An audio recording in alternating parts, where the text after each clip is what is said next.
आज ही Doubtnut app download करें। Doubtnut पर होगा अब आपके सभी मैथ्स, केमिस्ट्री, फिजिक्स और बायोलॉजी डाउट्स का सफाया। बस अपने क्वेश्चन की फोटो खींचो, उसे क्रॉप करो और तुरंत वीडियो सोल्यूशन पाओ। Download now. हेलो एवरीवन, हमारे पास क्वेश्चन दे रखा है draw the shape of the following molecule. तो यहाँ हमारे पास दो मॉलिक्यूल दे रखे हैं, जेनन ऑक्सीफ्लोराइड एंड ब्रोमीन ट्राइफ्लोराइड। दोनों की शेप क्या होगी हमें यहाँ पे ड्रॉ करना है। अगर हम फर्स्ट सब पार्ट कंसिडर करें तो यहाँ हमारे पास दे रखा है जेनन ऑक्सीफ्लोराइड। इसके अंदर सेंट्रल एटम हमारा जेनॉन है। इसका अगर हम यहाँ पे एटॉमिक नंबर कंसिडर करें तो ये 54 होता है। इसी के बेसिस पे इसके इलेक्ट्रॉनिक कन्फिग्रेशन कंसिडर करें तो ये होगा हमारे पास क्रिप्टन 4d10 5s2 5p6। अब जो इलेक्ट्रॉन 5s और 5p ऑर्बिटल के अंदर प्रेजेंट है वो यहाँ पे वैलेंशियल इलेक्ट्रॉन की तरह काम करते हैं, मतलब ये बॉन्डिंग के अंदर पार्टिसिपेट करते हैं जब कोई दूसरा ग्रुप जेनॉन के ऊपर अटैक कराएगा। अब इसी बेसिस पे अगर हम जेनॉन का ग्राउंड स्टेट में ऑर्बिटल रिप्रेजेंटेशन कंसिडर करें तो 5s ऑर्बिटल के अंदर दो इलेक्ट्रॉन प्रेजेंट है, तो ये हो जाता है हमारा 5s orbital. Similarly 5p orbital के अंदर 6 इलेक्ट्रॉन प्रेजेंट है, तो ये हो जाता है हमारा 5p ऑर्बिटल जिसके अंदर 6 इलेक्ट्रॉन प्रेजेंट है। एंड सिमिलरली 5d ऑर्बिटल यहाँ पे वैकेंट होगा, तो ये हो जाता है हमारा 5d ऑर्बिटल जो कि वैकेंट है। तो ये हो जाती है हमारी जेनॉन की ग्राउंड स्टेट में ऑर्बिटल रिप्रेजेंटेशन। बट जब यहाँ पे एक ऑक्सीजन और 4 फ्लोरीन ग्रुप अटैक कराएंगे तो ये ग्राउंड स्टेट की ऑर्बिटल रिप्रेजेंटेशन को डिस्टर्ब करते हैं, मतलब अपना बॉन्डिंग के अंदर पार्टिसिपेट कराने के लिए ये 5p ऑर्बिटल के अंदर जो पेयर्ड इलेक्ट्रॉन है ये इसको शिफ्ट कराते हैं 5d ऑर्बिटल के वैकेंट ऑर्बिटल में। तो फॉर एग्जांपल ये अगर 5p ऑर्बिटल अपना इलेक्ट्रॉन यहाँ देगा तो 2 फ्लोरीन ग्रुप सब्सिट्यूट होंगे। सिमिलरली ये अपना इलेक्ट्रॉन यहाँ पे दे देगा तो 2 फ्लोरीन ग्रुप और सब्सिट्यूटेड होंगे, तो 4 फ्लोरीन ग्रुप सब्सिट्यूटेड हो गए। बट यहाँ हमारे पास एक ऑक्सीजन भी है और ऑक्सीजन यहाँ पे दो टाइप ऑफ बॉन्डिंग करता है, एक होता है सिग्मा और एक होता है पाई। मतलब जब इसके इस पेयर्ड इलेक्ट्रॉन को यहाँ पे शिफ्ट कराएंगे तो एक जगह पे आएगा ऑक्सीजन सिग्मा, एक जगह पे ऑक्सीजन पाई।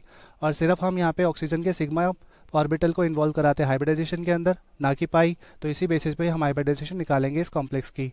तो सबसे पहले अगर हम यहाँ पे जेनॉन की एक्साइटेड स्टेट में ऑर्बिटल रिप्रेजेंटेशन कंसिडर करें तो 5s ऑर्बिटल हमारा वैसे का वैसा रहेगा जिसके अंदर दो इलेक्ट्रॉन प्रेजेंट है। बट यहाँ पे 5p ऑर्बिटल के हर एक ऑर्बिटल के अंदर अब एक अनपेयर्ड इलेक्ट्रॉन प्रेजेंट हो जाएगा, सो ये हो जाता है हमारा 5p orbital. Similarly 5d orbital जो पहले वैकेंट था इसके पहले 3 ऑर्बिटल के अंदर अब एक अनपेयर्ड इलेक्ट्रॉन प्रेजेंट हो जाएगा, सो ये हो जाता है हमारा 5d ऑर्बिटल। सो जब 4 फ्लोरीन और एक ऑक्सीजन इसके ऊपर अटैक कराएंगे तो ये 5p और 5d ऑर्बिटल के अंदर जो अनपेयर्ड इलेक्ट्रॉन प्रेजेंट है उसको पेयर्ड अप करा देंगे। तो इसको कंसिडर करते हैं, तो ये हो जाएगा हमारा 5p ऑर्बिटल के अंदर पेयरिंग। तो ये हमारे 5p ऑर्बिटल के अंदर 4 फ्लोरीन ग्रुप ने अपनी बॉन्डिंग करवा दी। इसके बाद हमारे पास दो अनपेयर्ड इलेक्ट्रॉन बच गए, तो एक हमारा होगा ऑक्सीजन का सिग्मा और एक होगा हमारा ऑक्सीजन का पाई। ये हो जाएगा ऑक्सीजन का पाई।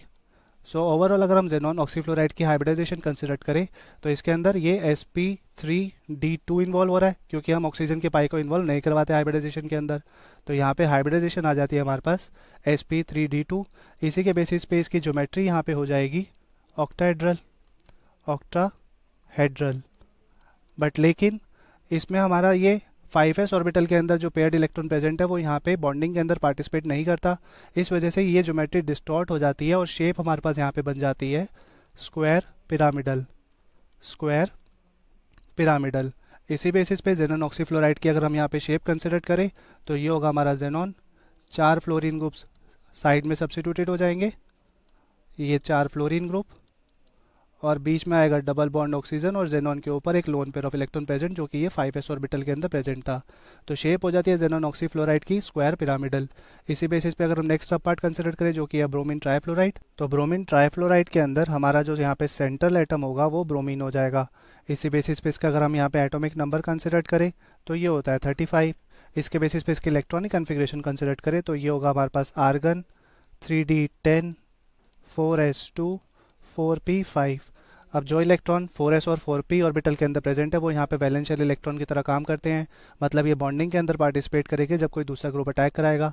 अब इसी बेसिस पे अगर हम यहाँ पे ब्रोमीन का ग्राउंड स्टेट में ऑर्बिटल रिप्रेजेंटेशन कंसिडर करें तो 4s ऑर्बिटल के अंदर दो इलेक्ट्रॉन प्रेजेंट है, तो ये हो जाता है हमारा 4s ऑर्बिटल।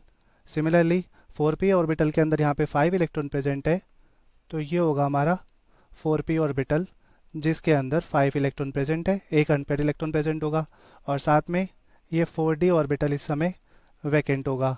अब क्योंकि यहाँ हमें 3 फ्लोरीन ग्रुप को सब्सिट्यूट करवाना है, तो जब यहाँ पे फ्लोरीन ग्रुप अटैक कराएगा तो ये 4p ऑर्बिटल के अंदर जो पेयर्ड इलेक्ट्रॉन है ये इसको 4d ऑर्बिटल के अंदर शिफ्ट करा देगा जो कि यहाँ पे वैकेंट है। अब इसी बेसिस पे अगर हम यहाँ पे ब्रोमीन का एक्साइटेड स्टेट में ऑर्बिटल रिप्रेजेंटेशन कंसिडर करें तो ये हो जाएगा हमारे पास 4s ऑर्बिटल के अंदर 2 इलेक्ट्रॉन वैसे के वैसे ही रहेंगे। साथ में हमारे पास ये 4p ऑर्बिटल, जिसके अंदर एक ऑर्बिटल के अंदर पेयर्ड इलेक्ट्रॉन होगा, बाकी के अंदर अनपेयर्ड इलेक्ट्रॉन होंगे। सिमिलरली 4d ऑर्बिटल के एक ऑर्बिटल के अंदर यहाँ पे एक अनपेयर्ड इलेक्ट्रॉन प्रेजेंट होगा। सो जब यहाँ पे फ्लोरीन को वो अपना अटैक कराएगा तो ये अनपेयर्ड इलेक्ट्रॉन को पेयर्ड करा देगा। मतलब ये एक फ्लोरीन, ये एक फ्लोरीन और ये एक फ्लोरीन, तो ये हो जाता है हमारा फ्लोरीन ग्रुप। अब इस कंपाउंड की अगर हम यहाँ पे ओवरऑल हाइब्रिडाइजेशन कंसिडर करें तो ये हो जाएगा हमारे पास sp3d। तो हाइब्रिडाइजेशन यहाँ पे हो जाती है sp3d, और इसकी ज्योमेट्री यहाँ पे इसके बेसिस पे होगी हमारे पास पेंटागनल पिरामिडल। पेंटागनल पिरामिडल इसकी ज्योमेट्री हो जाती है। अब क्योंकि यहाँ पे हमारे पास 2 अनपेयर्ड इलेक्ट्रॉन जो पार्टिसिपेट बॉन्डिंग के अंदर नहीं कर रहे, इसी वजह से इस कंपाउंड की ज्योमेट्री यहाँ पे डिस्टॉर्ट हो जाएगी और शेप हमारे पास यहाँ पे बन जाती है bent T shape. Bent T shape, इसी बेसिस पे अगर हम यहाँ पे इसकी बेंट टी शेप कंसिडर करें तो ये होगा हमारा ब्रोमीन सेंटर में, साथ में हमारा ये फ्लोरीन और ये फ्लोरीन, और साथ में 2 लोन पेयर ऑफ इलेक्ट्रॉन यहाँ पे प्रेजेंट रहेंगे। सो ये हो जाती है bent T shape of bromine trifluoride. So xenon oxyfluoride की शेप यहाँ पे हमारे पास होती है स्क्वायर पिरामिडल, और ब्रोमीन ट्राइफ्लोराइड की शेप होती है बेंट टी शेप। क्वेश्चन हमें यही पूछा हुआ था। So thank you, hope you like it. Class 6 से 12 से लेके नीट, IIT, जेई मेंस और एडवांस के लेवल तक 10 मिलियन से ज्यादा स्टूडेंट्स का भरोसा। आज ही डाउनलोड करें डाउटनेट ऐप या व्हाट्सएप कीजिए अपने डाउट्स 8400 400 400 पर।